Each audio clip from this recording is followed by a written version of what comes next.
Baakiyalakshmi சீரியலோட upcoming episode என்னென்னு பார்க்கலாம். இங்கே சுதாகர் எதுக்காக பாக்கியாவோட வீட்டுக்கு வந்து பாக்கியாவோட பொண்ணு இனியாவை பொண்ணு கேட்டு வந்திருக்காங்கன்னு பாக்கியாவுக்கு நல்லாவே புரிய வருது. ஆனால் இது எதை பற்றியுமே தெரியாத கோபி எப்படியாவது இனியாவுக்கு இந்த சுதாகரோட பையனை கல்யாணம் பண்ணி வச்சிடணும் அப்படின்னு நினச்சது மட்டும் இல்லாமல் இனியாவோட மனசை மாற்றி இந்த கல்யாணத்துக்கே சம்மதிக்க வைக்கிறாங்க. மாப்பிள்ளையும் இனியா கிட்ட பேசிட்டு இனியாவை தனக்கு ரொம்ப பிடிச்சிருக்குன்னு தன்னுடைய அம்மா அப்பா கிட்ட சொல்ல உடனே சுதாகரும் மேற்கொண்டு கல்யாண விஷயத்தை பற்றி பேசலாம், மாப்பிள்ளைக்கும் பொண்ணை பிடிச்சிருக்கு, பொண்ணுக்கும் கண்டிப்பாக மாப்பிள்ளைய பிடிச்சிருக்கும், அதான ரெண்டு பேரும் சந்தோஷமாக பேசிட்டு வந்திருக்காங்க அப்படின்னு சொல்ல இதை கேட்ட ஈஸ்வரி ரொம்ப சந்தோஷமாக இருக்குது. அப்போ இனியா ஏற்கனவே உள்ள விஷயத்தை பற்றிலாம் இந்த மாப்பிள்ளை பையன்கிட்ட சொல்லலை, அது வரைக்கும் ரொம்ப நல்லது. இல்லை ஆகாஷை தான் கல்யாணம் பண்ணிப்பேன், ஆகாஷை நான் விரும்பினேன்னு பழைய விஷயத்தெல்லாம் சொல்லியிருந்தா இங்கே கண்டிப்பாக இந்த சுதாகரோட பையன் ரொம்ப கோவப்பட்டிருப்பாரு. ஆனால் அது எதுவுமே செய்யாமல் இனியா ரொம்ப நல்ல பொண்ணாக நடந்துக்கிட்டாலே இது பார்க்க ரொம்ப சந்தோஷமாக இருக்குது அப்படின்னு ரொம்ப சந்தோஷத்தில் இருக்கிறாங்க ஈஸ்வரி. கல்யாண ஏற்பாடெல்லாம் சீக்கிரமாக செய்யணும், நல்ல ஒரு நாளாக பார்த்து எல்லா ஏற்பாடையும் பண்ண ஆரம்பிக்கலாம் அப்படின்னு இங்கே பேசிகிட்ருக்க இதெல்லாம் பார்க்கும்போது பாக்கியாவுக்கு ரொம்ப கோபம் வருது. இவங்க பேசுகிறதும் இவங்க கொஞ்சம் கூட பிடிக்கல. எதுக்காக இந்த சுதாகர் வீட்டுக்கு வந்திருக்காருன்னு எனக்கு தானே தெரியும் அப்படின்னு யோசிக்கும்போது அங்கே வந்த எழிலும், என்னம்மா எல்லாரும் சந்தோஷமாக இருக்கும்போது நீங்கள் மட்டும் ஒதுங்கி சோகமாக எதுக்காக இருக்கீங்க அப்படின்னு கேட்க, நான் சொன்னாலும் உங்களுக்கு புரியாது, அப்படியே நான் சொன்னாலும் உன் அப்பா பாட்டி என்ன என் பேச்சையா கேட்க போகிறாங்க, அவங்க விருப்பத்துக்கு தான் என்னென்னவோ செய்கிறாங்க. இனியா என் பொண்ணு, என்கிட்ட எதுவுமே கேட்க மாட்டேங்கிறாங்களே உன் பாட்டி, அவங்க சொன்னது மட்டும்தான் இந்த வீட்டில் நடக்கணும். இந்த வீட்டை விட்டு வெளியில் போனாலும் உன் அப்பா கோபியும் உன் பாட்டி ஈஸ்வரியும் இன்னும் மாறவே இல்லை அப்படின்னு பாக்கியா சொல்ல இதை கேட்ட உடனே எழிலும், அம்மா என்னம்மா சொல்கிறீங்க, ஒன்றுமே புரியல, இனியாவுக்கு ஒரு நல்ல வாழ்க்கை கிடைக்க போகுதுன்னு மற்றவங்க எல்லாரும் சந்தோஷமாக இருக்கும்போது நீங்கள் எதை பற்றி யோசிக்கிறீங்கன்னு எழில் கேட்கும்போது பாக்கியா ரொம்ப தெளிவாக சொல்ல ஆரம்பிக்கிறாங்க. அதான் உனக்கு ஏற்கனவே தெரியுமே, நம்ம ரெஸ்டாரண்ட்டுக்கு மட்டும் இல்லாமல் வீடு தேடி வந்து நம்ம ரெஸ்டாரண்ட்டை கேட்டது இந்த சுதாகர் தான். இந்த நம்ம ரெஸ்டாரண்ட்டை வாங்கணும்னு ஆசைப்படுறாரு. அது என்னால் நடக்காதுன்னு தெரிஞ்ச உடனே இனியாவை தன்னுடைய பையனுக்கு கல்யாணம் பண்ணி வைக்கணும் அப்படின்னு பேசி இனியாவுக்கு நம்ம ஏதாவது செய்யணும்ல, அதுக்கு பதிலாக ஏன் ரெஸ்டாரண்ட்டை கேட்பாரு. வேற வழி இல்லாமல் இனியாவுக்கு நல்ல வாழ்க்கை அமையணும்னு அவர் நினச்ச மாதிரியே என் ரெஸ்டாரண்ட்டை அவருக்கு கொடுக்க வேண்டிய நிலைமை வரும்ல எழில், இப்படிலாம் நடக்கணும்னு நினச்சிக்கிட்டு தான் இந்த சுதாகர் வீடு தேடி வந்து பொண்ணு கேட்டு கல்யாணத்தை செஞ்சு வைக்கணும்னு நினைக்கிறாரு. அவர் இன்னும் பெருசாக இனியாவுக்கு நல்லது செய்யணும்னு நினைக்கல. நம்ம ரெஸ்டாரண்ட்டை அவர் வாங்கலைனாலும் இப்படி இந்த கல்யாணத்தின் மூலமாக என் ரெஸ்டாரண்ட் அவர் கைக்கு போகணும்னு ஆசைப்படுறாரு. இதை எப்படி நான் எல்லார்கிட்டேயும் சொல்லுவேன் அப்படின்னு கண் கலங்கி நிற்கிறாங்க பாக்கியா. உடனே எழிலும், என்னம்மா நீங்கள் எவ்வளோ தைரியமாக எல்லா பிரச்சனைக்கும் ஒரு முற்றுப்புள்ளி வச்சுருக்கிறீங்க. சுதாகர் வீட்டுக்கு வரும்போதே தெளிவாக சொல்லி வீட்டை விட்டே வெளியில் அனுப்பியிருக்கலாமே. இப்போ பாருங்கள், இனியா அந்த பார்க்க வந்த பையன் எல்லாருமே பேசிகிட்டு இருக்காங்க, இதெல்லாம் என்னம்மா அப்படின்னு சொல்ல, இருக்கட்டும், உங்கள் அப்பா கிட்டேயும் உன் பாட்டிக்கிட்டேயும் நான் பேசிக்கிறேன், இந்த கல்யாணம் கண்டிப்பாக நடக்காது, அப்படி நடந்தால் அந்த ரெஸ்டாரண்ட்டோட ஓனராக நான் இருக்க முடியாது, என்ன செய்யணுமோ அதை நான் செய்கிறேன் அப்படின்னு பாக்கியா சொல்லிட்டு இருக்காங்க. பொண்ணு எங்களுக்கு ரொம்ப பிடிச்சிருக்கு, கல்யாண ஏற்பாடெல்லாம் செய்யலாம், மீதியை கோபி நான் உங்ககிட்ட ஃபோனில் பேசுகிறேன் அப்படின்னு சொல்லிட்டு பாக்கியாவை பார்த்து சிரிச்சுக்கிட்டே சுதாகர் எல்லாரும் அங்கேருந்து கிளம்புறாங்க. இங்கே மாப்பிள்ளைக்கு இனியாவை ரொம்ப பிடிச்சதுனால கண்டிப்பாக நம்ம ரெண்டு பேரும் பார்க்கணும், பேசணும், நிறைய விஷயத்த உங்ககிட்ட சொல்ல வேண்டியது இருக்கு இனியா, நான் சொன்னது ஞாபகம் இருக்குல்ல அப்படின்னு சொல்லி சிரிச்சுக்கிட்டே அங்கேருந்து கிளம்புறாரு. பாக்கியாவுக்கு என்ன செய்யனே தெரியல. ஒருவேளை இனியாவுக்கும் இந்த மாப்பிள்ளை பையனை பிடிச்சிருந்து நான் ஏதாவது பேச போய் இனியாவையும் மனசு வேதனைப்படுத்தின மாதிரி ஆயிடக்கூடாதே, என்ன ஏதுன்னு ஆனால் பேசி தான் ஆகணும். கஷ்டப்பட்டு சம்பாதிச்சு கொஞ்சம் கொஞ்சமாக பணத்தை சேர்த்து இந்த ரெஸ்டாரண்ட்டை நான் ஆரம்பிச்சிருக்கேன். ஆனால் எனக்குன்னு பிரச்சனை செய்ய சுதாகர் வீடு தேடி வந்தது மட்டும் இல்லாமல் இப்போ என் பொண்ணோட வாழ்க்கையிலேயே பிரச்சனை செய்ய ஆரம்பிச்சிட்டாரே அப்படின்னு பாக்கியா திருன்னு முழிச்சுக்கிட்டு என்ன செய்யனே தெரியாமல் யோசிக்க, இங்கே உடனே ஈஸ்வரி, பாத்தியா கோபி, ஏற்கனவே இங்கே இனியா படிச்சுட்டு இருக்கும்போது ஒரு நல்ல வரன் வந்தது, அதுவும் இந்த இனியாவாலையும் பாக்கியாவாலையும் ஒன்றும் இல்லாமல் ஆயிடுச்சு. ஆனால் இப்போ இனியாவும் நல்ல வேலை பார்க்குறா, இனியாவுக்கு ஏற்ற மாதிரியே மாப்பிள்ளையும் நல்லா இருக்காருல்ல, அது மட்டும் இல்லை கை நிறைய சம்பாதிக்கிறாரு, இப்படி ஒரு வரன் யாருக்கு கிடைக்கும், தேடி வந்து பொண்ணு கேட்டிருக்காங்களே அப்படின்னு சந்தோஷமாக பேசிகிட்டு இருக்க உடனே இங்கே ஈஸ்வரியும், என்ன இனியா மாப்பிள்ளைய உனக்கு பிடிச்சிருக்குல்ல, அதனால தானே அமைதியாக இருந்த. எனக்கு உன் முகத்தை பார்த்த உடனே தெரிஞ்சிருச்சு நீ ரொம்ப சந்தோஷமாக இருக்குன்னு தெரியும். இனியா உன் அப்பாவோட நிலைமையை புரிஞ்சுக்கிட்டு இந்த கல்யாணம் வரைக்கும் இதே மாதிரி அமைதியாகவே இருந்துரு. அந்த பாக்கியாவோட பேச்சை கேட்டுக்கிட்டு நீ ஏதாவது பிரச்சனை செஞ்ச அப்புறம் என்னையும் உன் அப்பாவையும் என்னைக்கும் நீ பார்க்க முடியாது. உன் அப்பா ஹாஸ்பிட்டலுக்கெல்லாம் போயிட்டு வந்திருக்கான். அவன் ஏற்கனவே ரொம்ப முடியலன்னு வேற சொல்லிட்டு இருக்கான். கொஞ்சம் புரிஞ்சு நடந்துக்கம்மா. உன் அப்பா உன் கூட இருக்கணும்ல. அதனால் கோபி சந்தோஷமாக இருக்கணும்னா அவனுக்கு ஏதோ ஆகிறதுக்கு முன்னாடி உனக்கு இந்த கல்யாணத்தை செஞ்சு வைக்கணும்னு ஆசைப்படுறான். இதை மட்டுமாவது கோபிக்காக நீ செஞ்சுக்கணும்னு சொல்ல. அதான் சரின்னு சொல்லிட்டேனே பாட்டி. மறுபடியும் மறுபடியும் ஏன் அப்பா பற்றி சொல்லியே என்னை இந்த மாதிரி பேசுகிறீங்க? என்ன வேணாலும் செய்யுங்க, என்கிட்ட எதுவும் கேட்காதீங்க அப்படின்னு சொல்லிட்டு பிடிக்காத கல்யாணத்தை நிப்பாட்டவும் முடியாமல் தான் மனசில் இருக்கிறத சொல்லவும் முடியாமல் இனியா அங்கே கண் கலங்கிக்கிட்டே தன்னுடைய ரூமுக்கு போக பாக்கியா பேச ஆரம்பிக்கிறாங்க. அத்தை, நீங்கள் செய்கிறதெல்லாம் சரியா? ஏன் கோபி, இப்படியெல்லாம் நீங்கள் செய்வீங்கன்னு நான் எதிர்பார்க்கவே இல்லை. இன்னைக்கு வந்த சுதாகர் யாருன்னு உங்களுக்கு தெரியுமா அப்படின்னு கேட்குறாங்க. உடனே ஈஸ்வரியும், அதான் சுதாகர் ஏற்கனவே சொன்னாரே, பிஸ்னஸ் விஷயமா உங்ககிட்ட வந்து ஏற்கனவே பேசியிருக்காராமே. பரவாயில்ல பாக்கியா, நீ பெரிய ரெஸ்டாரண்ட்டோட ஓனராக இருக்கிறதுனால இந்த சுதாகர்லாம் வந்து உங்ககிட்ட பேசியிருக்காரு. இப்போ நம்ம வீட்டு சம்மந்தியாகவும் ஆயிருக்காரு. நாம் கண்டிப்பாக கொடுத்து வச்சவங்க தான் அப்படின்னு சொல்ல, போதும் அத்தை போதும். அவர் இந்த வீட்டு சம்மந்தியாக நாம் யாரும் கொடுத்து வைக்கலத்த. நாம் அவமானப்பட்டு தான் நிற்க போகிறோம். வேணும்னா பாருங்கள், அந்த சுதாகர் பெருசாக திட்டம் போட்டு தான் வேணும்னே கோபியை பற்றி விசாரித்து என்னை நல்லா புரிஞ்சுக்கிட்டு கோபியை எப்படி வந்து தான் வழிக்கு வர வைக்க முடியும்னு தெரிஞ்சுக்கிட்டு தான் இந்த சம்மந்தம் கேட்டு வீடு தேடி வந்திருக்காரு. இனியாவை அந்த சுதாகரோட பையனுக்கு கல்யாணம் பண்ணி கொடுக்க எனக்கு விருப்பமே இல்லை. வேணும்னா இனியா கிட்ட கேளுங்க. கண்டிப்பாக அவளுக்கும் இந்த கல்யாணத்தில் விருப்பம் இருக்காது. அவள் மேலே படிக்கணும்னு நினைக்கிறா. இந்த வேலையில் இன்னும் அதிகமாக சம்பாதிக்கணும்னு நினைக்கிறா. ஆனால் நீங்கள் கல்யாணத்தை செஞ்சு வைக்கணும், இனியாவை இந்த வீட்டை விட்டு வெளியில் அனுப்பணும்னு நினைக்கிறீங்க. அத்தை, ஏன் இப்படி செய்கிறீங்க? உங்கள் பையன் கோபியை தான் உங்கள் கைக்குள்ளேயே வச்சுக்கணும்னு நினைக்கிறீங்க. இந்த வீட்டில் உள்ள எல்லாரும் நீங்கள் சொல்கிறத மட்டும்தான் கேட்கணுமா? எங்களுக்குன்னு எந்த விருப்பமும் இருக்காதா? இல்லை எங்கள் மனசில் இருக்கிறத ஏன் கேட்க மாட்டேங்கிறீங்க? அப்போவே இருந்து அப்படி தான் அத்தை. நான் இந்த வீட்டுக்கு என்னைக்கு மருமகளாக வந்தனோ அன்னையிலேருந்து நீங்களும் உங்கள் பையன் கோபியும் சொல்கிறத மட்டும்தான் கேட்கணும்னு நாங்கள் இருந்ததெல்லாம் முடிஞ்சு போச்சுத்த. இப்போ எங்களுக்குன்னு உண்டான வாழ்க்கையை நாங்கள் வாழ்ந்துட்டுருக்கோம். எங்களையும் கொஞ்சம் பேச விடுங்க. இனியா கண்டிப்பாக அவளாக விருப்பப்பட்டு இந்த கல்யாணத்துக்கு சம்மதம் சொல்லியிருக்கவே மாட்டா. நீங்களும் உங்கள் பையன் கோபியும் என்ன பேசுனீங்களோ என்ன செஞ்சீங்களோ தெரியல. அவள் பதில் பேசாமல் கண் கலங்கி நிற்கிறா. என் பொண்ணோட வாழ்க்கை நல்லா இருக்கணும்னு நான் மட்டும் நினைக்க மாட்டேன். ஆனால் இந்த சுதாகர் நல்லவரே இல்லை. கண்டிப்பாக இந்த சம்மந்தம் சரிப்பட்டு வரவே வராது. கல்யாணத்தை நடத்தி வைக்கணும்னு நல்ல நாள் பார்க்குறேன், கல்யாண தேதியை பார்த்து சொல்ல போகிறேன்னு ஏதாவது சொன்னீங்கன்னா அத்தை, நான் பார்த்துட்டு சும்மா இருக்க மாட்டேன். ஏன்னா இந்த சுதாகர் வீடு தேடி ஒரு நாள் வந்தார். என்கிட்ட பெரிய பிரச்சனை செஞ்சு என்னுடைய ரெஸ்டாரண்ட்டை நான் எவ்வளோ பணம் வேணாலும் தரேன், ரெஸ்டாரண்ட்டை என்கிட்ட விற்றுருங்கன்னு சொன்னார். அது எப்படித்த கஷ்டப்பட்டு சம்பாதிச்சு நானாக ஆரம்பித்த ரெஸ்டாரண்ட்டை இவருக்கு கொடுக்க முடியும்? அதனால் முடியாதுன்னு அவமானப்படுத்தி அனுப்புனேன். அதனால தான் திட்டம் போட்டு 2 நாளையில் உங்கள் வீட்டுக்கு பொண்ணு பார்க்க வரோன்னு இந்த கோபி மூலமாக பெருசாக என்னவோ செய்யணும்னு நினைக்கிறாரு சுதாகர். இப்படி ஏன் ரெஸ்டாரண்ட்டுக்காக ஆசைப்பட்டு அவர் பையனை இந்த இனியாவுக்கு கல்யாணம் பண்ணி வச்சாலும் இதெல்லாம் சரிப்பட்டு வராதுத்த. அவங்க ரொம்ப வசதியோடு இருக்கிறவங்க. நாம் அப்படி இல்லை. கஷ்டப்பட்டு உழைச்சி குடும்பம்னா என்னன்னு பார்த்து பார்த்து செலவு செய்கிறவங்க. நமக்கும் அவங்க குடும்பத்துக்கும் எப்படித்த இதெல்லாம் சரிப்பட்டு வரும்? இனியா இப்போ கல்யாணத்துக்கு ஒத்துக்கிட்டாலும் அப்புறம் அங்கே வாழ போனால் அங்கே உள்ளவங்க இவளை நல்லபடியாக நடத்துவாங்கன்னு எனக்கு நம்பிக்கை இல்லை. நம்ம குடும்பத்துக்கு ஏற்ற மாதிரி நல்ல ஒரு குடும்பமாக பார்த்து இங்கே இனியாவுக்கு பொறுப்பான ஒரு மாப்பிள்ளையாக பார்த்து கல்யாணம் பண்ணி வைக்கலாம். அதை விட்டுட்டு இப்போ தான் வேலைக்கு சேர்ந்துருக்கா இனியா. அவன் விருப்பம் இல்லாமல் நீங்கள் என்னவோ எனக்கு இப்படி ஆயிரும் அப்படி ஆயிரும்னு பொய் சொல்லி ஏமாற்றி இப்படி கல்யாணத்துக்கு எல்லா ஏற்பாடையும் செய்கிறதெல்லாம் சரியே இல்லை. எனக்கு மாப்பிள்ளையவும் பிடிக்கல, இந்த குடும்பத்தை சுத்தமாக பிடிக்கல. இந்த சுதாகர் செய்கிற ஒவ்வொரு விஷயத்தையும் எனக்கு நல்லாவே புரிஞ்சுக்கிட்டேன். நீங்கள் தான் புரிஞ்சுக்காம கோபி இப்படி என்ன வசமாக மாட்டி விடணும், ஏன் ரெஸ்டாரண்ட்டுக்கு பெரிய பிரச்சனையை செய்யணும்னு நீங்கள் சுதாகர் கூட சேர்ந்துக்கிட்டு வேணும்னே இப்படி செய்கிறீங்கன்னு தான் எனக்கு தோணுதுன்னு சொல்ல, உடனே கோபியும் இல்லை இல்லை பாக்கியா, நீ நினைக்கிற மாதிரிலாம் இல்லை. அந்த சுதாகர் ரொம்ப நல்லவர். அவர் எவ்வளோ பெரிய வசதி வாய்ப்பான ஆள். அவரே கூப்பிட்டு இப்படி ஒரு விஷயத்த சொல்லி இனியாவுக்கு தான் பையனை கல்யாணம் பண்ணி வைக்கணும்னு எதுக்காக சொல்லணும்? உன் மேலே உள்ள கோபத்துலையும் உன் ரெஸ்டாரண்ட்டையும் வாங்கணும்னு நினச்சிருந்தா அதை பற்றி அவர் என்கிட்ட பேசியிருக்கலாமே. ஆனால் அவர் அதை பற்றிலாம் என்கிட்ட எதுவுமே பேசலை. நீயா தான் அவரை தப்பாக புரிஞ்சிட்ருக்க. அதனால் இனியாவுக்கு கிடைக்க இருக்கிற நல்ல ஒரு வாழ்க்கையை வேண்டான்னு சொன்னால் பின்னாடி நாம தான் ரொம்ப கஷ்டப்படணும்.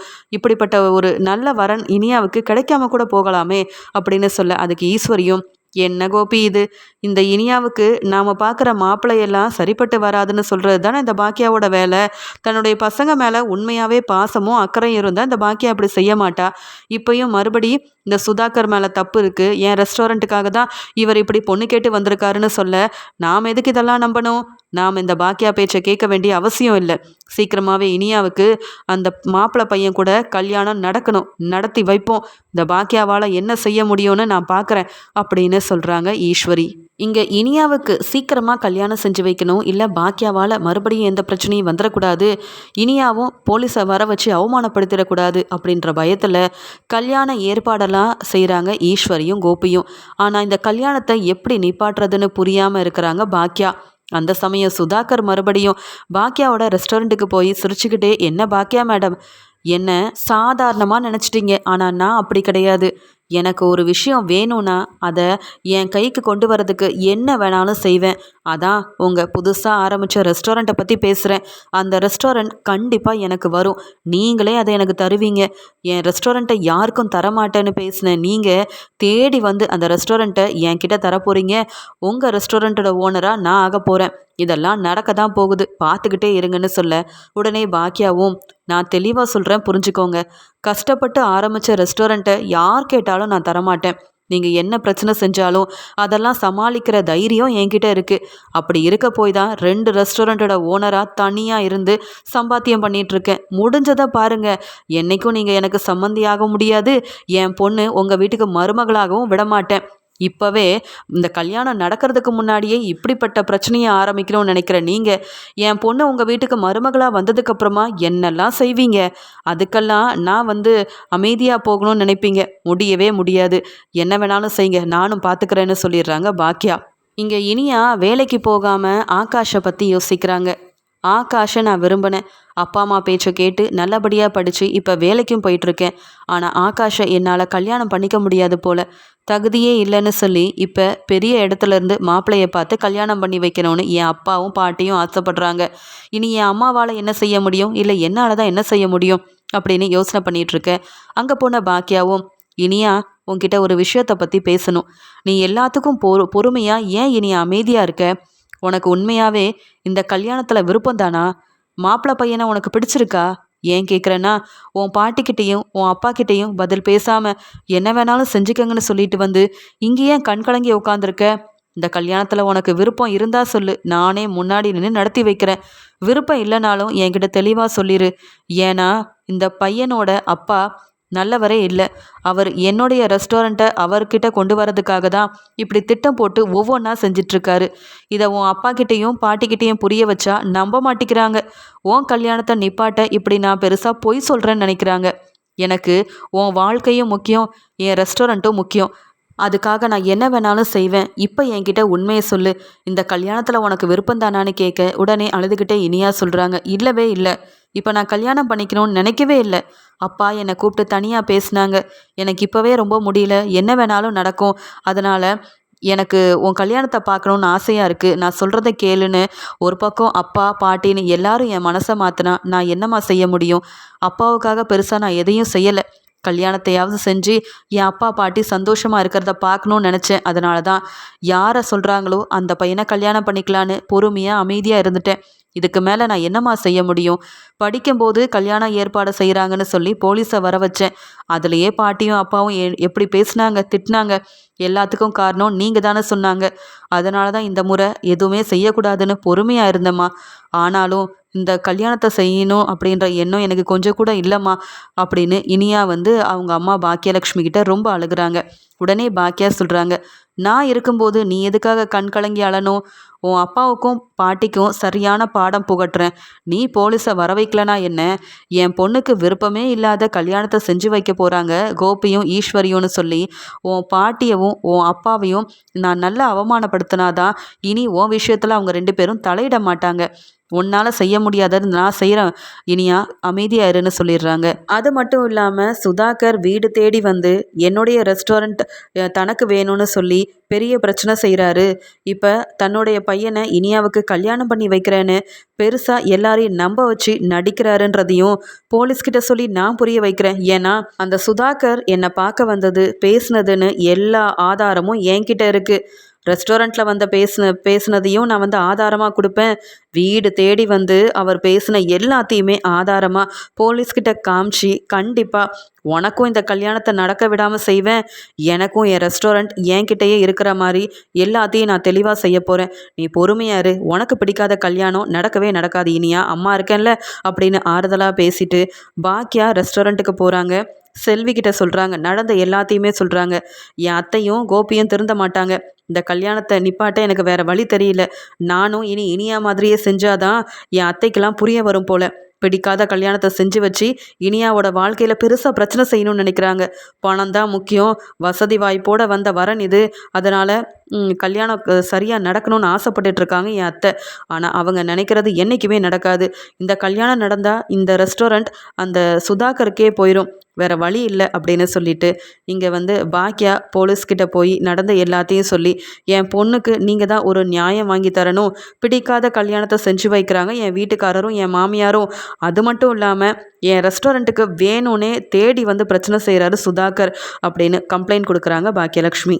போலீஸ் அங்கே பாக்கியாவோட வீட்டுக்கு போய் ஈஸ்வரியவும் கோபியவும் விசாரித்து வெளுத்து வாங்குறாங்க. எத்தனை முறை சொன்னாலும் 2 பேரும் திருந்த மாட்டிங்களா?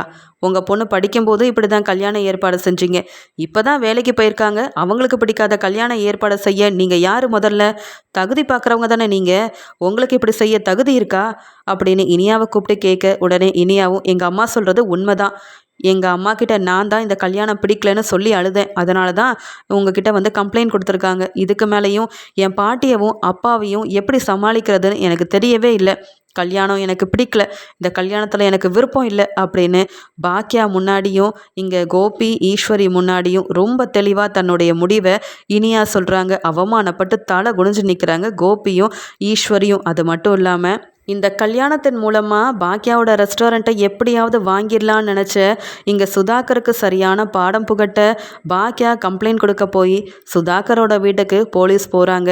உங்களுக்கு பாக்கியா மேடமை தெரியுமான்னு கேட்க தெரியுமே, அவங்க பொண்ணை தான் என் பையனுக்கு கல்யாணம் பண்ணி வைக்க போகிறேன். அவங்க என் சம்மந்தியாகிறவங்க தான் அப்படின்னு சொல்ல வாய்ப்பே இல்லைங்க. அவங்க பொண்ணு இனியா இந்த கல்யாணத்தில் எனக்கு விருப்பம் இல்லைன்னு சொல்லியிருக்காங்க. நீங்கள் தேவையில்லாமல் பிரச்சனை செய்கிறீங்களாமே.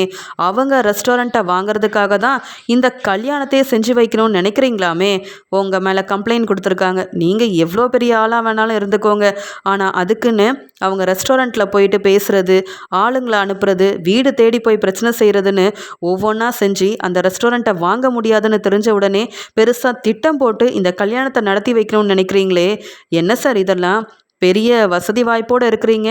ஆனால் இப்படி திட்டம் போட உங்களுக்கு அசிங்கமாக இல்லை? உங்கள் மேலே கம்ப்ளைண்ட் கொடுத்ததுனால கிளம்பி வாங்க சார் விசாரிக்கணும்னு சொல்லி சுதாகரையும் வெளுத்து வாங்கி அங்கே போலீஸ் கூட்டிகிட்டு போகிறாங்க.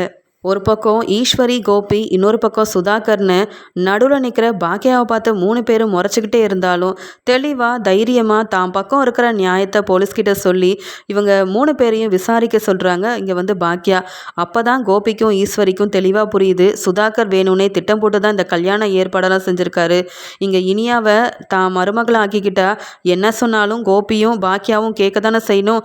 பாக்கியா அவங்க ரெஸ்டாரண்ட்டையும் கொடுத்து தானே ஆகணும். அதுக்காக தான் இப்படி ஒரு ஏற்பாடு செஞ்சிருக்காருன்னு போலீஸ் மூலமா கோபிக்கும் ஈஸ்வரிக்கும் தெரிய வர இப்படி பாக்கியாவை தப்பா நினைச்சிட்டோமே. பாக்கியா செஞ்சது சரிதான். நல்ல வேளை இந்த கல்யாணம் நடக்கல. நம்ம பொண்ணு இனியாவுக்கும் பிரச்சனையா இருக்கும், இங்க பாக்கியாவோட ரெஸ்டாரண்ட்டுக்கும் பிரச்சனையா இருக்கும் அப்படின்னு போலீஸ் அங்க சுதாகர் கிட்ட விசாரிக்கும் போதுதான் உண்மை என்னன்னு ஈஸ்வரிக்கும் கோபிக்கும் தெரிய வர 2 பேருமே பேரதிர்ச்சி அடைகிறாங்க. அது மட்டும் இல்லாம கண்களையங்கிட்ட ஈஸ்வரியும் பாக்கியா கிட்ட மன்னிப்பு கேட்குறாங்க. மன்னிச்சிரு பாக்கியா, பெரிய இடத்துல இருந்து நல்ல வரன் வருது. இனியாவுக்கு இதுதான் சரியாக இருக்கும்னு நினச்சேன். ஆனால் உன்னை பற்றியும் உன் ரெஸ்டாரண்ட்டை பற்றியும் நான் நினைக்கல.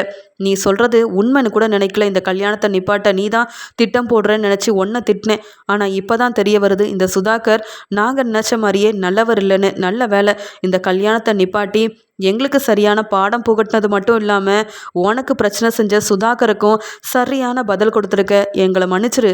இனி இனியாவோட வாழ்க்கையில் கண்டிப்பாக நாங்கள் தலையிட மாட்டோம். இனியாவுக்கு என்ன செய்யணும் நீ நினைக்கிறியோ அதையே நீ செய். இனி உன் வாழ்க்கையிலையும் இனியா வாழ்க்கையிலையும் நாங்கள் தலையிடவே மாட்டோம். நாங்கள் செஞ்சது தப்பு தான் அப்படின்னு சொல்லி ஈஸ்வரியும் கோபியும் இப்படி ஒரு கல்யாண ஏற்பாடை செஞ்சதே பெரிய தப்பு. சுதாகர் சொன்னதெல்லாம் நம்பி இப்படி செஞ்சு பாக்கியாவை அவமானப்படுத்துனதெல்லாம் பெரிய தப்புன்னு புரிஞ்சுக்கிட்டது மட்டும் இல்லாமல் பாக்கியா கிட்டேயும் மன்னிப்பு கேட்குறாங்க கோபியும் ஈஸ்வரியும். சுதாகர் போலீஸ்கிட்ட வசமாக மாட்டிக்கிட்டு உண்மையெல்லாம் சொன்னது மட்டும் இல்லாமல் இனி அவரால் எந்த ரெஸ்டாரண்ட்டையும் நடத்த முடியாதுன்னு சொல்லி அவரை வெளியில் விடாமல் வெளுத்து வாங்குறாங்க. இதை பார்த்த பாக்கியா சொல்கிறாங்க, பார்த்தீங்களா சுதாகர், நான் தான் சொன்னேனே தனி ஆளாக இருந்து யாருடைய உதவியும் இல்லாமல் ரெஸ்டாரண்ட் ஆரம்பிச்சிருக்கேன். நீங்கள் ஆசைப்பட்டு நினைக்கிற எதையும் நான் நடத்த விட மாட்டேன்னு சொன்னேன். இப்போ அதே மாதிரி நீங்களும் அவமானப்பட்டு நிற்கிறீங்க. இனியாவது என் வழியில் வராதிங்க. என் ரெஸ்டாரண்ட்டில் பிரச்சனை செய்யணும்னு நினைக்காதீங்க. இதுக்கு மேலேயும் உங்களை அவமானப்படுத்த என்னால் முடியும். அதனால தான் போனா போதுன்னு விடுறேன், புரியுதா அப்படின்னு எல்லாரும் முன்னாடியும் இங்கே சுதாகரை வெளுத்து வாங்கிட்டு பாக்கியா அங்கேருந்து கிளம்புறாங்க. பாக்கியாவோட திறமையவும் புத்திசாலித்தனத்தையும் பார்த்து கோபி தலை குனிஞ்சு நிற்கிறாரு. பாக்கியா பேச்சை கேட்டிருக்கலாம். நாம தான் இப்படி ஒரு தப்பான வேலையை செஞ்சு இங்கே இனியாவுக்கு கல்யாணம் பண்ணி வைக்கிறோம் தப்பான முடிவெடுத்துட்டோமே அப்படின்னு மனசு வேதனைப்படுறாரு. இங்கே ஈஸ்வரியும் கோபியும் பாக்கியா முன்னாடி பதில் பேச முடியாமல் செஞ்ச தப்பெல்லாம் புரிஞ்சுக்கிட்டு அவமானப்பட்டு நிற்கிறாங்க.